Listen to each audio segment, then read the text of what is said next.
Hello friends, welcome to the GS foundation. एक बार फिर से स्वागत है आप सभी छात्रों का जीएस फाउंडेशन की इस ऑनलाइन प्लेटफॉर्म पे। सबसे पहले मैं आपसे विशेष रिक्वेस्ट है कि यदि आप इस वीडियो को देख रहे हैं तो पूरा अवश्य देखिएगा। सब्सक्राइब करना या ना करना आपके हाथ में है दोस्तों। फिर भी मैं रिक्वेस्ट करता हूं कि यदि वीडियो अच्छी लगे तो लाइक कर दीजिएगा, दोस्तों के साथ शेयर कर दीजिएगा, और यदि आप भी इस चैनल पर नए हैं तो चैनल को ज़रूर सब्सक्राइब कर लीजिएगा, बेल आइकन को प्रेस कर लीजिएगा। आज के इस महत्वपूर्ण सेशन में झारखंड जीके के महत्वपूर्ण प्रश्नों को कवर करेंगे, और जितने भी प्रश्न लिए गए हैं दोस्तों सभी मोस्ट एक्सपेक्टेड हैं, परीक्षा में बार बार रिपीट किए जाते हैं। ठीक है, तो फटाफट से इस सेशन को दोस्तों के साथ शेयर कर दीजिए। चलिए शुरुआत कर लेते हैं आज के सेशन की।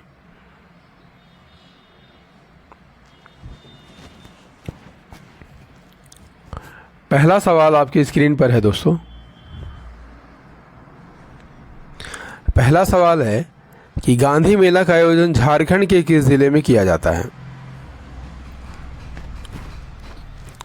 गांधी मेला का आयोजन झारखंड के किस जिले में किया जाता है?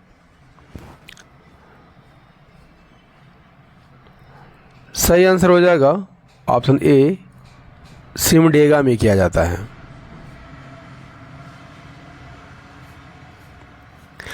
गांधी मेला का आयोजन कहाँ होता है? सिमडेगा में होता है। यदि आपसे पूछ लिया जाए कि तुर्की मेला का आयोजन स्थल कहाँ है? चाईबासा, उर्स मेला गुमला, और जतराही मेला चतरा। ठीक है, जतराही मेला कहाँ पर लगता है, किस ज़िले में लगता है? चतरा ज़िले में लगता है।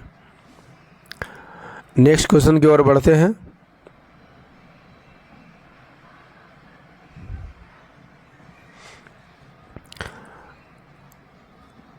नेक्स्ट है झारखंड में प्रचलित गंजू चित्रकला में इनमें से किसका चित्रण किया जाता है?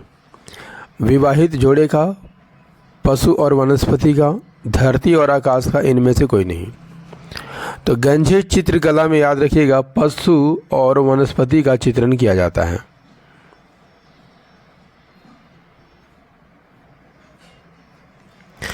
गंजू चित्रकला में पशु, वन्य और पालतू जानवरों एवं वनस्पतियों की तस्वीरें बनाई जाती हैं, और इस चित्रकला के माध्यम से जितने भी संकटग्रस्त जानवर हैं उन अपने रीति रिवाजों में दर्शाया जाता है। क्लियर? Next question.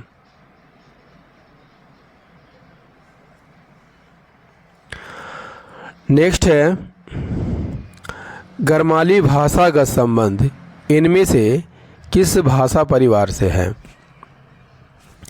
करमाली भाषा का संबंध इनमें से किस भाषा परिवार से है? सही आंसर क्या हो जाएगा? कुरमाली भाषा का संबंध किससे है? Answer is the option A, भारोपीय भाषा परिवार से संबंधित है।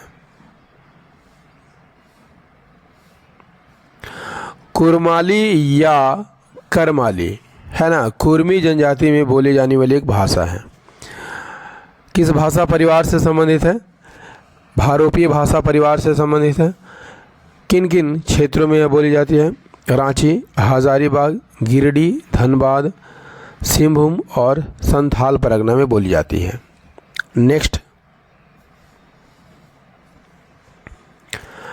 क्वेश्चन है संथाली भाषा का द्वितीय उपन्यास मुहिला चेचेत दाई किसके द्वारा लिखा गया है? मुहिला चेचेत दाई किसके द्वारा लिखा गया है? सही आंसर हो जाएगा ऑप्शन ए, ननकू सोरेन के द्वारा लिखा गया है।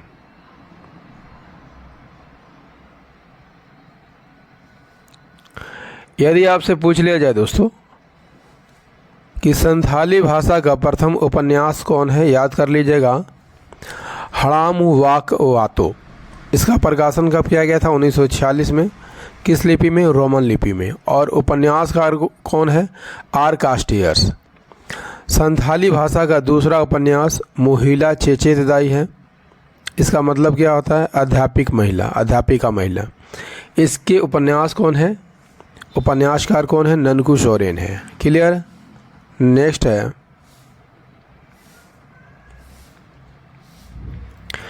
बिहार तथा पश्चिम बंगाल के साथ झारखंड राज्य के कितने जिलों की सीमाएं लगती है? कितने कितने जिलों की सीमाएं लगती हैं?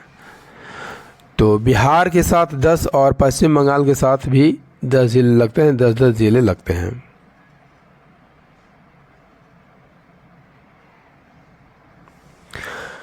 बिहार और पश्चिम बंगाल की सीमाओं के साथ जो है झारखंड के 10-10 जिले स्पर्श करते हैं।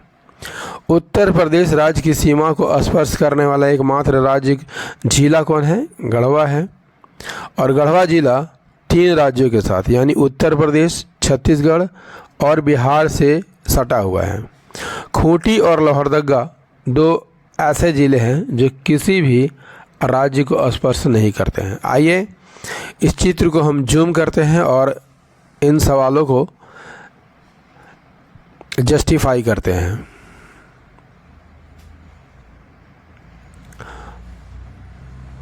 तो बिहार से कितने जिले लगते हैं? 10 जिले लगते हैं। कौन कौन? गढ़वा, पलामू, चतरा, हजारीबाग, कोडरमा, गिरिडीह, देवघर, दुमका, गोड्डा और साहेबगंज। इसी तरह वेस्ट बंगाल से भी 10 जिले लगते हैं।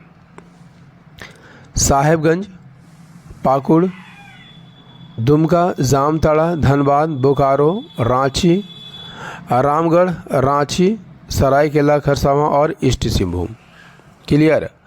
जबकि ओडिशा से कितने जिले लगते हैं? 4 जिले लगते हैं। कौन कौन? सिमडेगा, वेस्ट सिंहभूम, सरायकेला खरसावां और ईस्ट सिंहभूम। छत्तीसगढ़ से भी 4 जिले लगते हैं। कौन कौन? गढ़वा, लातेहार, गुमला और सिमडेगा। जबकि उत्तर प्रदेश से एकमात्र जिला जो है गढ़वा लगता है। ठीक है। गढ़वा जो है बिहार के साथ, उत्तर प्रदेश के साथ और छत्तीसगढ़ के साथ सीमा बनाती हैं।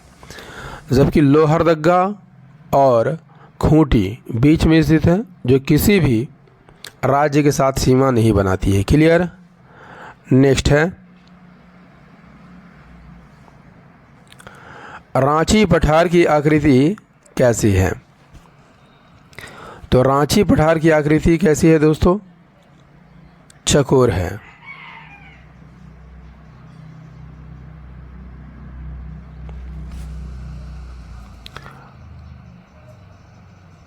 रांची का पठार झारखंड का सबसे बड़ा पठारी भाग कहलाता है। ऊंचाई कितनी है? 600 मीटर, फीट में 1970 मीटर। आकृति कैसी है? आकृति चकोर है। इस पहाड़ी से जितनी भी नदियां निकलती हैं जलप्रपात का निर्माण करती हैं। जैसे बूढ़ा घाघ, लोधा घाघ, हुंडरू, दसम, जोन्हा,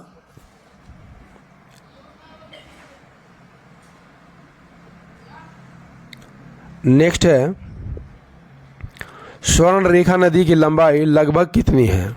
स्वर्ण रेखा नदी की लंबाई कितनी है? सही आंसर हो जाएगा ऑप्शन बी, 470 किलोमीटर है। स्वर्ण रेखा की बात कर लिया जाए, उद्गम कहाँ से होता है? नगड़ी। छोटा नागपुर पठार रांची से होता है।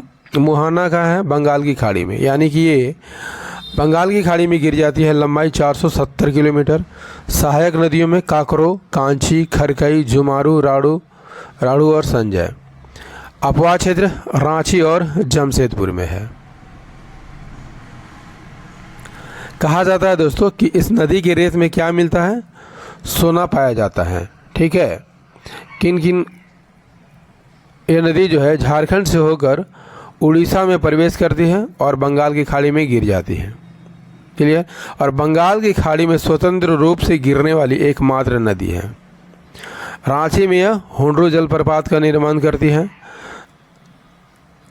स्वर्ण रेखा की सहायक नदी राढ़ू है। इस पर जोन्हा या गौतम धारा जलप्रपात है। कांची नदी पर दसम जलप्रपात का निर्माण करती है। नेक्स्ट क्वेश्चन कर लेते हैं। झारखंड राज्य में न्यूनतम वर्षा प्राप्त करने वाला स्थान कौन है? नेतरहाट का पठार, रांची का पठार, राजमहल क्षेत्र या चाईबासा का मैदान। सही आंसर हो जाएगा ऑप्शन डी, चाईबासा का पठार जो है न्यूनतम वर्षा प्राप्त करने वाला स्थान है।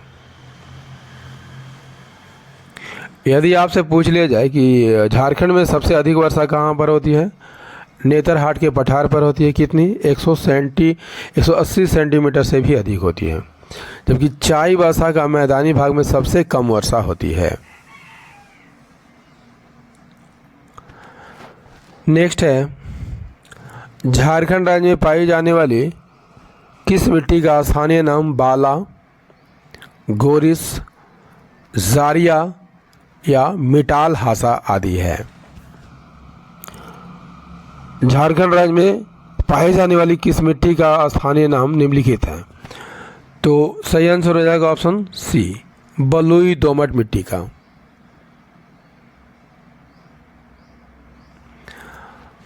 चिकनी मिट्टी को स्थानीय भाषा में क्या कहा जाता है? केवाल, चिट्टा, नगरा, गोबरा, हलमाद।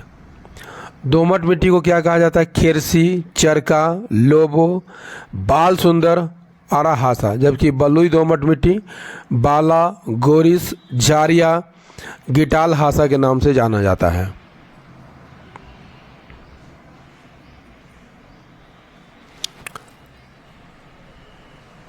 झारखंड राज्य के किस क्षेत्र में संरक्षित वनों का सर्वाधिक विस्तार है?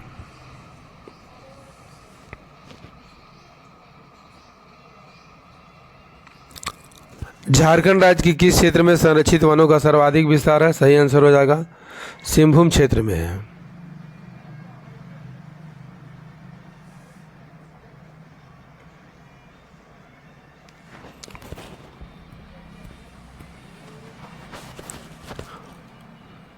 सबसे पहले जान लेते हैं प्रोटेक्टेड फॉरेस्ट या संरक्षित वन किसे कहा जाता है। तो वैसे वन जिनमें मनुष्यों के पशु चराने और लकड़ी काटने पर पूर्णतः प्रतिबंध रहता है, संरक्षित वन कहलाता है। झारखंड में संरक्षित वनों का विस्तार 4387 वर्ग किलोमीटर क्षेत्र पर है, जो राज्य की कुल वन क्षेत्र का 18.58% आता है। राज्य का सबसे बड़ा संरक्षित वन क्षेत्र कहाँ पर पाया जाता है? पोरहाट एवं कोल्हान क्षेत्र में, यानी सिंहभूम क्षेत्र में। इसके अतिरिक्त राजमहल और पलामू में भी इस वन क्षेत्र का विस्तार पाया जाता है। नेक्स्ट क्वेश्चन कर लेते हैं, वन अधिकार अधिनियम के अंतर्गत वनवासियों को कितने श्रेणियों में विभाजित किया गया है? तो 2 श्रेणी में विभाजित किया गया है। वन अधिकार अधिनियम 2006 और नियमावली 2008 के तहत वनवासियों को जंगल की जमीन पर निवास करने के लिए अधिकार प्रदान किया गया है। इसे 2 श्रेणियों में बांटा गया है। ठीक है, पहला हो गया वन में निवास करने वाली अनुसूचित जनजाति, दूसरा हो गया जो अन्य परंपरागत वन निवासी है। ठीक है, वन में निवास करने वाली अनुसूचित जनजाति के तहत अनुसूचित जनजाति के ऐसे समुदाय आते हैं जो प्राथमिक रूप से वनों में निवास करते हैं और आजीविका का वास्तविक स्रोत जो है वन है। क्लियर? अन्य परंपरागत निवासी कौन है? इसके अंतर्गत ऐसे सदस्य आते हैं जो पीढ़ियों से वनों की भूमि पर निर्भर रहा है। ठीक है, नेक्स्ट है दोस्तों, सेशन कैसा लग रहा है एक बार कमेंट करके ज़रूर बता दीजिएगा। यदि सेशन पसंद आ जा रहा हो दोस्तों तो लाइक अवश्य कर दीजिएगा। आपके एक लाइक से कुछ नहीं जाता है दोस्तों, लेकिन हमारा मोटिवेशन जो है काफ़ी बना रहता है। ठीक है, क्वेश्चन कर लीजिए, झारखंड के मूता या रूका में अवस्थित मगर प्रजनन केंद्र की स्थापना किस वर्ष की गई थी? मगर प्रजनन केंद्र की स्थापना किस वर्ष की गई थी? 1987 में की गई थी। मगर प्रजनन केंद्र कहाँ पर है? मुत्ता या रूका में है, ठीक है, जो कि खूंटी में है, ठीक है। स्थापना कब हुई थी? 1987 में। किसके द्वारा? IUCN के द्वारा। IUCN का फुल फॉर्म क्या होता है दोस्तों? International union for conservation of nature, यानी अंतर्राष्ट्रीय प्रकृति संरक्षण संघ। इसकी स्थापना किस वर्ष की गई थी? 1948 में। और इसका मुख्यालय कहाँ है? जेनेवा स्विट्जरलैंड में है। नेक्स्ट क्वेश्चन की ओर बढ़ते हैं। सलैया जलाशय परियोजना किस जिले में है? तो सलैया जलाशय परियोजना हजारीबाग जिले में है। सलैया जलाशय परियोजना हजारीबाग जिले में है। किस नदी पर? बराकर नदी पर। इसकी स्थापना कब हुई थी? 1982 में। नेक्स्ट क्वेश्चन कर लेते हैं। उत्तरी कोयल परियोजना से झारखंड के निम्न में से कौन से जिले लाभान्वित होंगे? Answer is option B, Palamu और गढ़वा। उत्तरी कोयल परियोजना का उद्देश्य क्या है? सिंचाई और विद्युत परियोजना, विद्युत उत्पादन, ठीक है। इसे गढ़वा जिले के कुद्रक नामक स्थान पर बनाया गया है। लाभान्वित होने वाले जिले कौन है? गढ़वा और पलामू।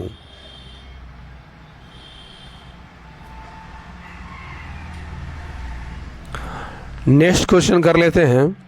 झारखंड राज्य में तांबा का उत्पादन का प्रमुख क्षेत्र कौन है? मौसाबनी, सुरदा, घाटशिला, ये सभी। तो ये सभी जो है तांबा उत्पादक क्षेत्र है दोस्तों।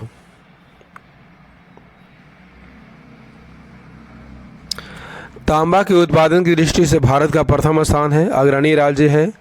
और देश के कुल तांबा भंडार का 18.5% झारखंड में पाया जाता है। झारखंड में पूर्वी सिंहभूम, मौसाबनी, सुरदा, घाटशिला, इन सभी जगहों से तांबा की प्राप्ति होती है। इसके अलावा धोबनी, केंदीडी, राखा, छापड़ी, सिद्धेश्वर सभी तांबा उत्पादक क्षेत्र हैं। नेक्स्ट क्वेश्चन है। भारी इंजीनियरिंग उद्योग की स्थापना किस वर्ष की गई थी? भारी इंजीनियरिंग उद्योग की स्थापना किस वर्ष की गई थी? 1958 में।